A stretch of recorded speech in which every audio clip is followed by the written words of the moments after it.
India Legal presents Courts Roundup.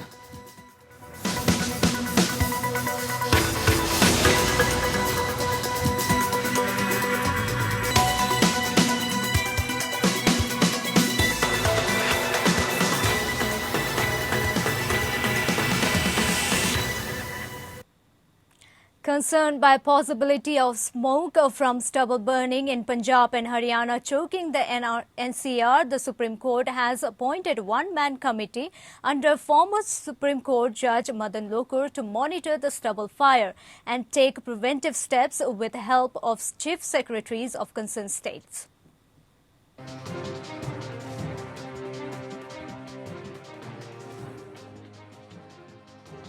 The Supreme Court has asked the heads of National Cadet Corps, NSS and Bharat Scout and Guides to put the young force at Justice Lokur's disposal to help locate stubble burning and bring it to notice of authorities to prevent crop burning. Accepting the suggestion of senior advocate Vikas Singh, the Supreme Court appointed former Supreme Court Judge Justice Madan Lokur to head a one-man committee to monitor the situation in Punjab, Haryana and Uttar Pradesh regarding the stubble burning issue.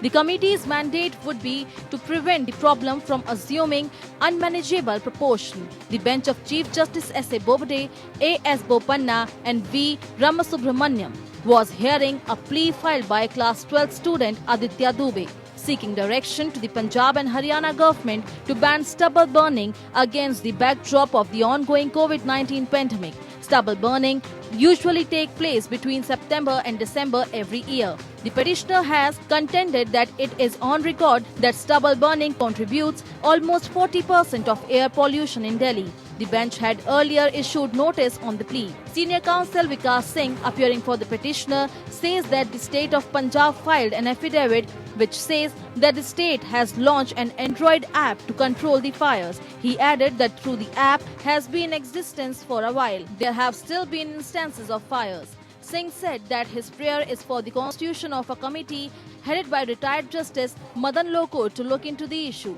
The bench asked whether Singh has sought Justice Lokur's consent and whether NCC in the states or MSF can be mobilized for the purpose. Singh submitted that NCC could be suitable. He said he will seek Justice Lokur consent once the court passes an order. The bench then asked the counsel for the state of Haryana whether NCC can be asked to resolve the issue and look into the matter of fires. The state requested that the matter be taken up after the vacation, but Singh objected and said the problem will aggravate in the meantime. The bench asked the petitioner to implead the state of UP as a party respondent. The bench asked what Justice Lokur should be asked to do in the issue. Singh said that Justice Lokur will be taking assistance of organizations and mobile teams will have to be constituted to find out stubble burning in different areas and decide what action can be taken. In the meantime, Haryana and Punjab informed that several steps have been taken to prevent the instances of stubble burning. But Singh said that despite these measures, the atmosphere is polluted in Delhi NCR. He said that it was necessary that there must be some monitoring of stubble burning with a view to its prevention before it assumes huge proportions. That was when the bench accepted the suggestion of Vikas Singh and appointed Justice Madan Lokur as one-man monitoring committee to look into how to prevent stubble burning in the states. The bench directed the chief secretaries of the three states to assist Justice Lokur and enable physical surveillance of all the field where stubble is likely to be burned and devise additional means and method of preventing stubble burning. That it trusts the authorities at the disposal of the Lokur Committee for this purpose. The bench directed that the term already in existence in the state of Punjab and Haryana meant for preventing stubble burning shall take instruction from the Lokur Committee. The state shall provide adequate facilities to the committee for carrying out its job. The committee will report fortnightly or as and when found necessary to the Supreme Court. The EPCA will report to the committee. After the bench passed order, Solicitor General Tushar Mehta objected on appointment of the committee, but the bench said that the order has already been passed and at present the court's motive is to prevent pollution in Delhi NCR. The matter has now been listed for 26 October. Bureau Report. And we are now joined by Advocate Shivam Sharma to get more update on this. Yes, in this case, the court has said that we trust that the authorities in charge shall place them at the disposal of the local committee. For this purpose, in addition, we direct that the team already in existence in Punjab and Haryana meant for preventing stubble burning shall report to and take instruction from the local committees. The court also said that we direct that the state shall provide adequate facilities to the committee for carrying out in jobs including secretarial assistance and transportation if necessary. In spite of measures, there had been a reported increase in stubble burning which will pollute atmosphere NCR Delhi inevitably. We are confident that each measure has been taken by the authorities with intention to alleviating pollution. In light of this observation, the Supreme Court appointed Madan Lokur to monitor stubble burning. Yes, yes. Thank you, Shivam, for the update. The Supreme Court has declined to entertain a petition praying for the removal of the Uddhav Thackeray-led government from Maharashtra and imposition of President's rule in the state when the PIL came up for hearing before the bench of Justices of India, S.A. Bobde, and Justices A.S. Bhopana and V. Ramasubramanian. Today, the court remarked that it could not entertain prayers like this, the court told petitioner Vikram Gehlot. As a petitioner, you are at liberty to approach the president, but don't come up here. So it was argued in the plea that the affairs of the state were not being carried out in the line with constitutional and legal provision. The petitioner has cited the example of actor Sushant Singh Rajput's death and the demolition of part of Bollywood actress Kangana Ranaut's property as example of law and order issues. Taking exception to this grounds, CJI Bobde remarked as CJI Bobde asked that you are saying that because some Bollywood actor has died and the constitution is not being followed in the state. The petitioner sought to argue that there are many other instances taking place that shows the rule of law not being allowed or followed in Maharashtra. CJI Bobde then pointed out that every instance mentioned in the plea is within Mumbai. Do you know how big Maharashtra is? CJI Bobde asked the petitioner, implying that Mumbai alone does not constitute the entire state and sweeping statement cannot be made as such. The court therefore refused to entertain the PIL. The Supreme Court has issued notice to Attorney General K.K. Venugopal in a plea filed by women lawyers questioning the trivialization of sexual offences by courts in India. The plea filed by Advocate Arpana Bhatt and 8 other women lawyers challenges the order of the Madhya Pradesh High Court dated July 30th this year, where a man accused of sexual assault was asked to get a rakhi tied on him by the victim as a condition for bail. The court noted that a case does not lie against the Madhya Pradesh High Court bail order now, as the condition for bail was already met. The plea filed through advocate on record P. Ramesh Kumar had sought for a stay on the condition for bail imposed by the High Court. The petitioner have stated that they have not challenged the grant of bail but only the condition of tying Rakhi. While Raksha Bandhan is a festival of guardianship between brothers and sisters, the petitioner argued that the said bail condition amounts to a gross trivialization of the trauma suffered by the complainant in the present case. One of the substantial question of the law raised in the plea is whether in a case seeking bail it is appropriate for a court to impose extraneous condition which allows contact between the accused and the complainant. The High Court direction that the accused visit the victim's house would also lead to the victimization of the survivor in her own house. The petitioner submit and the plea further highlighted that the alleged offence of outraging the victim's modesty in this case was committed by the accused by forcibly entering the victim's house. The Supreme Court in its judgment has said that when an accused is being granted default or statutory bail under Section 1672 of the CRPC, a condition cannot be imposed on him for deposit of money. The provision under Section 1672 of the CRPC envisages the grant of default or statutory bail to an accused in the event that investigation is not completed and a charge sheet filed within the prescribed time period. Bail under this provision is different from application for regular bail under Section 437 of the Code. The Court observed the bench of Justices Ashok Bhushan and R. Subhash Reddy and M. R. Shah was considering a petition against the decision of the Madras High Court's Madurai bench, where an accused was directed to deposit a sum of 8 lakh rupees as a condition for granting default bail. Setting aside this order of the High Court, the Court noted that it is a well-established principle laid down in a catena of judgment that after the completion of the statutory period of 60 to 90 days, as the case may be, if a charge sheet is not filed against an accused, then they have an indefeasible right to default bail. In such an event, the accused becomes entitled to default bail once the accused applies for default bail, the Court observed. The Court further said the only requirement for the granting default bail is that the accused is under incarceration and the investigation is not complete nor the charge sheet filed within the stipulated statutory period.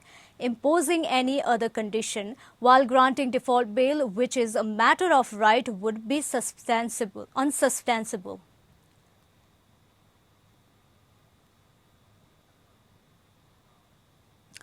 By way of interim reprieve to teachers in a scheduled district in Jharkhand, the Supreme Court has allowed that they shall continue in service and shall not be displaced by the High Court decision asserting that a policy of 100% reservation in matters of employment violates the very essence of fundamental rights. A full bench of Jharkhand High Court had on September 21st struck down the appointments of 8,423 government primary school teachers from 13 scheduled districts of the state. Issuing notice in the SLPs, the bench of Justices Ashok Bhushan, R. Subhash Reddy and M. R. Shah allowed the counsel for petition to serve a copy of the petition to the Standing Council of the State of Jharkhand. The bench said, looking to the nature of issues raised in this special leave petition, we are of view that matter needs early consideration by this court. We thus fix the matter for November 4th, the bench directed. In the meantime, those teachers who are working in the scheduled district shall continue to work and shall not be displaced in pursuance of the impugned judgment of the High Court. Interim relief till the next date of hearing, Senior Advocate Mukul Rohatgi and P.S. Patwalia appeared for the petitioner, while the respondent were represented by Senior Counsel Gopal Shankara Narayan and Harin Ravel. The issue had reached the apex court after an appeal was filed against the Andhra Pradesh High Court order that had upheld the government order providing for the aforementioned percent reservation. The court had, however, interpreted the judgment prospectively and not retrospectively, and held that the existing appointment made in excess of the 50% reservation shall survive but shall cease to be effective in the future, thereby providing a relief to those who had already been appointed basis the said government order.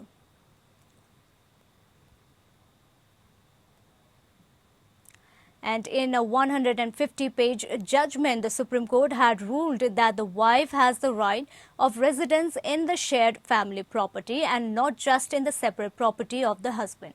This is a verdict under the Domestic Violence Act. A 3-judge bench headed by Justice Ashok Bhushan overturned the decision of a 2-judge bench in the Tarun Bharta case and said that domestic violence in this country is rampant and several women encounter violence in some form or the other almost every day. This is the least reported form of cruel behavior. A woman resigned to her fate in the never-ending cycle of enduring violence and discrimination as a daughter, a sister, a wife, or a mother and a partner or a single woman in her lifetime. This non-retaliation by women, coupled with the absence of laws addressing women issues, ignorance of the existing laws enacted for women, and societal attitude makes women vulnerable. The reason why most cases of domestic violence are never reported is due to the social stigma of the society and the attitude of the women themselves, where women are expected to be subservient and not just to their male counterparts but also to the male relatives. The High Court, after setting aside the decree of the trial court, had remanded the matter back to the trial court for fresh adjudication in accordance with the direction given by the High Court. The plaintiff, aggrieved by the judgment of the High Court, has come up in this appeal. The Karnataka High Court has decided to treat the plea seeking direction to Sadhguru Jagi Vasudev's Isha Foundation to not collect funds from the public for its Kaveri Calling project as a suo motu petition. The court was prompted to pass the said direction after petitioner advocate A.V. Amarnathan recently sent a legal notice to the Discovery Channel asking them not to air a program on the project. The order passed by a bench of Chief Justice Abhay Srinivas Oka and Justice Ashok S. Kinagi. The court further noted that the conduct of the part of the petitioner, that is threatening Discovery Channel with a legal notice, it was unexpected and unwarranted. The court has now posted the matter for further hearing on November 3rd, when it will appoint a member of the bar of amicus curiae in the matter. In his affidavit, Amarnathan has submitted that he had not threatened the channel but only informed them that airing a program on the Kaveri Calling project would attract the provision of contempt of court. Senior counsel Uday Hola, representing Isha Foundation, had appraised the bench in that Discovery Channel wanted to air a program based on Kaveri project Calling project. Subsequently, the petitioner sent a legal notice to the channel saying that airing the program would amount to contempt of court. The petition filed by Amarnathan alleged that as part of the Kaveri Calling project, Isha Foundation was planting saplings on government lands and was collecting money for the same from the public. The plea raises concern as to how the government can allow its land to be used by the private organization without studying the pros and cons of the project. The petitioner further argued that the collection of money from public is disturbing as the foundation is expected to collect a mass 10,626 crore as donation. And in a message to media, the Kerala High Court has directed reporters to refrain from framing headlines based on confession made by the accused to the police. Justice P.V. Krishnan said, "My respectful request to the reporters of print and visual media and of course to the anchors of 24 Hours News Channel is to read Section 24 of Evidence Act and other similar section before framing headlines in the newspaper and before giving breaking news in news channel based on confession statement of accused who are in police custody." Justice P.V. Krishna was hearing a bail application moved by Jolly Joseph, who has been accused of killing 6 members of her family over 14 years. She moved the court for bail in a case against her in relation to the death of her relative Annamma, after the judge allowed Jolly bail on the ground that the evidence did not prima facie demonstrated and that she was guilty of murder. He went on to make general observation on extrajudicial confessional statements and their use in headlines. Deprecating the practice of leaking information by the investigating agencies as well as the media, the judge stated that this would impinge upon the fundamentals of criminal investigation. The statement made during investigation were somehow making their way into the media and the press, particularly in sensational cases, the judge observed. While the bail was allowed, Jolly will remain in prison for the another offences she has been booked for. Another bail plea moved by her was earlier rejected by the High Court.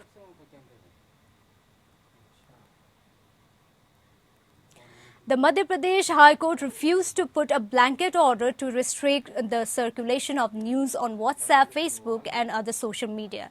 The bench of Justice S.C. Sharma and Justice Shailendra Shukla was hearing the plea of the petitioner filed by way of public interest litigation, stating that a lot of news has been circulated on WhatsApp, Facebook and on other social media. The court put forth its view that in the public interest litigation, the court by a blanket order cannot restrict the circulation of news on WhatsApp, Facebook, etc. on the basis of wide allegation levelled by the petitioner. Recently, the Supreme Court refused to review its order dismissing a writ petition seeking framing of guidelines to curb the spread of fake news through print, electronic and social media. Notably, a PIL was filed in 2019 by a lawyer, Anuja Kapoor, highlighting fake news and misinformation flooded media in wake of recent India-Pakistan tension, where videos of previous air shows and photos of crashing fighter jets were being peddled as the latest from both the countries on various platforms. In April 2019, the court, refusing to entertain the writ petition, had dismissed it in limine, and Advocate Anuja had thereafter filed a review petition against the order of dismissal. And the Allahabad High Court recently directed the state government to take steps to ensure that the Juvenile Justice Board in Uttar Pradesh is constituted and made functional expeditiously. The court further observed that in future, the state government should ensure that the vacancies are steps for filing the vacancies are taken at least 6 months prior to date of the vacancy arising. Bench of Justice Shashi Kant Gupta and Pankaj Bhatia went on to add, the bench emphasized that children are the backbone of the country, and Article 15(3) also cast a mandate upon the state to take steps for special measures to protect the right of the children. In its October 12 order, the High Court noted the Section 4 of the Juvenile Justice Care and Protection of Children Act provided for constitution of board members for every district referred to as Juvenile Justice Board. It added that the laudable objective of the Act could be served only when a functional board existed in terms of the mandate of the Act for carrying out the powers conferred on the said board. All the same, since the matter was seized by the Lucknow bench, it was directed that any further progress in this regard should be informed to the bench. The instant petition was disposed of with a direction that steps for constitution of the board be taken expeditiously. Well, that's all for the court's roundup today. Thank you for tuning in. Keep watching APN for more updates from around the nation. India Legal presents Courts Roundup.